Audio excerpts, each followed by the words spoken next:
Pemirsa, Anda kembali di IDX Opening Bell. Kita lanjutkan perbincangan masih bersama dengan Pak Hans Kueh. Kita akan membahas saham apa saja yang masih menarik sebenarnya di pagi hari ini. Dan tadi di top volume Pak Hans itu ada ASII milik Astra International Tbk yang kinerjanya cukup cemerlang pada akhir kuartal 3 ini. Bagaimana dengan sahamnya, prediksi Anda? Ya, kalau kita lihat ini di grafik ada Astra International ya, udah ditampilkan screen-nya. Kalau kita lihat pergerakan turun terjadi dalam sepekan, bahkan 2 pekan ya, pergerakan turun Astra International itu memasuki Bollinger Band tengah ya gitu.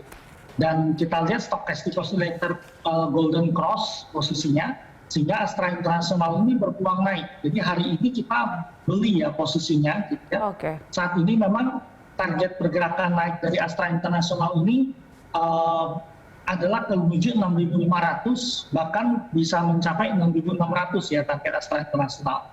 Jadi posisi sekarang adalah beli, dan kita akan cut loss kalau dia turun di bawah 5.900 untuk Astra International. Jadi trennya masih naik ke atas dan masih membuka peluang untuk menaikkan saat ini. Baik. Ini masih akan berlaku sampai akhir pekan, jangka pendek saja atau bisa digunakan hingga jangka menengah panjang, Pak Hans, untuk otomotif dari Astra ini? Ya, kalau kita lihat memang secara fundamental mereka sangat terbantu dengan program PPNBM 0% ya, penjualan udah naik cukup tinggi, tapi ini mungkin akan berakhir cuma sampai akhir tahun ini gitu ya. Nah, secara teknikal sebenarnya kita memanfaatkan momentum kenaikan ya. Saya pikir sampai 6.500-an ini kita harus sedikit hati-hati gitu ya, karena mungkin sekali terbentuk pola double top di sini gitu. Jadi ini rekomendasi untuk jangka pendek dulu gitu ya, dalam periode 1 minggu ke depan. Baik, kita ke perbankan. Ini ada yang cukup menarik juga, yaitu BBRI yang dicatatkan untuk laporan keuangannya positif di kuartal 3 ini. Apakah masih menarik hari ini, Pak Hans? Ya, kalau kita perhatikan BBRI sendiri gitu ya, posisinya saat ini koreksi sama dengan Astra International ya, 1 pekan. Kemudian sekarang dia di Bollinger Band tengah gitu ya. Hari ini coba naik tetapi agak koreksi ke bawah gitu ya. Stochastic oscillator udah di bawah, Golden Cross tapi kelihatan agak sedikit gagal gitu ya. Tapi saya lebih merekomendasikan BBRI spekulatif beli ya. 4.200, 4.300 kita akan spekulatif beli di BBRI. Kemudian target kita ke atas adalah 4.450 sampai dengan 4.500 gitu. Nah, cut loss kita kalau dia di bawah 4.100 untuk saham BBRI. Trennya udah naik di jangka panjang, tren turun sudah dipatahkan jadi tren naik. Sekarang di jangka menengah tren naik, jangka pendek memang tren turun tapi berpeluang untuk naik. Oke, itu dia untuk BBRI sedang naik. Tapi kalau misalnya kita lihat perbankan lainnya, apakah masih ada yang menarik saat ini, Pak Hans? Ya, kita lihat seperti pola Bank Mandiri ya, seperti ini ya, Bank Mandiri dia mulai koreksi turun ke bawah. Tapi kita merekomendasikan kayak Bank Mandiri ini mungkin kita akan beli nanti kalau ada pelemahan sahamnya gitu ya. Jadi kita masih weakness ya, posisi-posisi di 6.700 sampai dengan 6.900 kita akan coba spekulatif buy untuk Bank Mandiri gitu ya. Kemudian perbankan lain kita pikir seperti BBCA ya, ini juga masih menarik gitu ya, setelah kenaikan cukup tinggi habis stock split gitu ya. Saya akan spekulatif buy mungkin di 7.000-an ya untuk BBCA sendiri gitu. Memang sekarang trennya masih bergerak agak turun ke bawah ya, kita akan buy untuk BBCA. Baik. Nah, tadi kita sempat membahas komoditas juga. Sebenarnya untuk kecenderungannya meskipun saat ini harganya sedang turun, tapi untuk trennya masih positif hingga beberapa waktu ke depan. Ada yang menarik untuk hari ini, Pak Hans, dari sektor komoditas? Ya, komoditas tetap menarik gitu ya. Salah satu yang kita rekomendasikan adalah seperti PTBA gitu ya. Jadi kalau PTBA bergerak turun di 2.500, 2.600, ini kita kembali spekulatif beli ya untuk PTBA.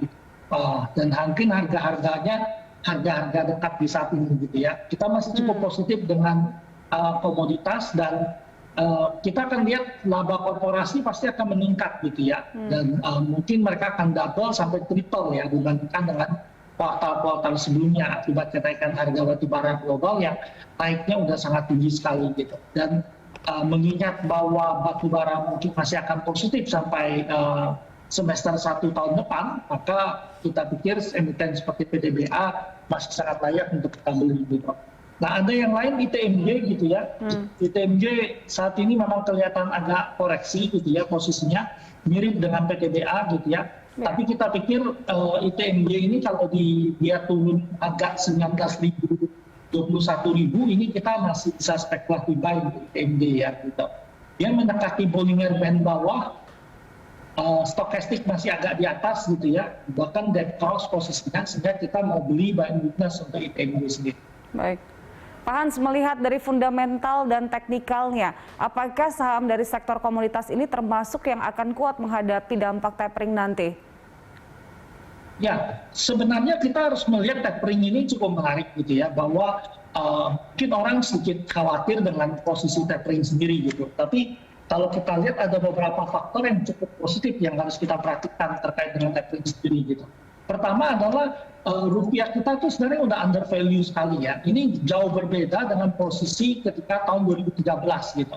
2013 itu rupiah tuh 9 ribuan gitu. Jadi waktu itu melemah ke 14.000 setelah terjadi tapering. Tapi sekarang rupiah di posisi yang agak under value posisinya, yang pertama. Yang kedua adalah dana asing itu nggak benar-benar besar di pasar saham kita posisinya. Jadi bahkan posisi mereka di pasar obligasi kita termasuk yang terendah ya. Jadi dibandingkan beberapa tahun sebelumnya. Di pasar saham dominasi asing udah berkurang banyak sekali. Kebangkitan investor retail kita udah mendominasi sekali di pasar. Biarpun kepemilikan mereka masih cukup tinggi, tetapi saya pikir itu posisi asing yang long term sekali di pasar. Jadi kemungkinan kecil sekali mereka akan sudden reversal keluar sangat tinggi dari pasar kita. Nah, faktor-faktor ini yang menyebabkan kita nggak melihat bahwa tapering kali ini akan terjadi tekanan pada pasar saham kita, akan terjadi tekanan pada pasar kita. Nah, yang terakhir adalah yield-nya. Yang yield kita dengan yield Amerika itu berbeda jauh gitu ya. Government bond kita di 61 sampai 65 ya yield-nya. Amerika sendiri itu cuma 1,6 yield-nya gitu. Kalau kita masukkan unsur inflasi itu akan jomplang sekali karena inflasi Amerika itu di 4,5%-an, inflasi kita cuma 1,5 sampai dengan 3% paling. Jadi spread bantalannya terlalu lebar begitu. Jadi kita nggak melihat akan ada gerakan dana keluar ketika tapering terjadi. Jadi tentu saham-saham di Indonesia nggak akan sangat terpengaruh oleh tapering. Oke, itu dia faktor-faktor nanti yang harus kita perhatikan jelang tapering. Dan Pak Hans, terima kasih untuk informasinya pada pagi hari dan juga sejumlah rekomendasi saham yang layak dikoleksi hari ini. Pemirsa, itu dia dialog kita bersama dengan Direktur Ekuator Suwarna Investama Hans Kue.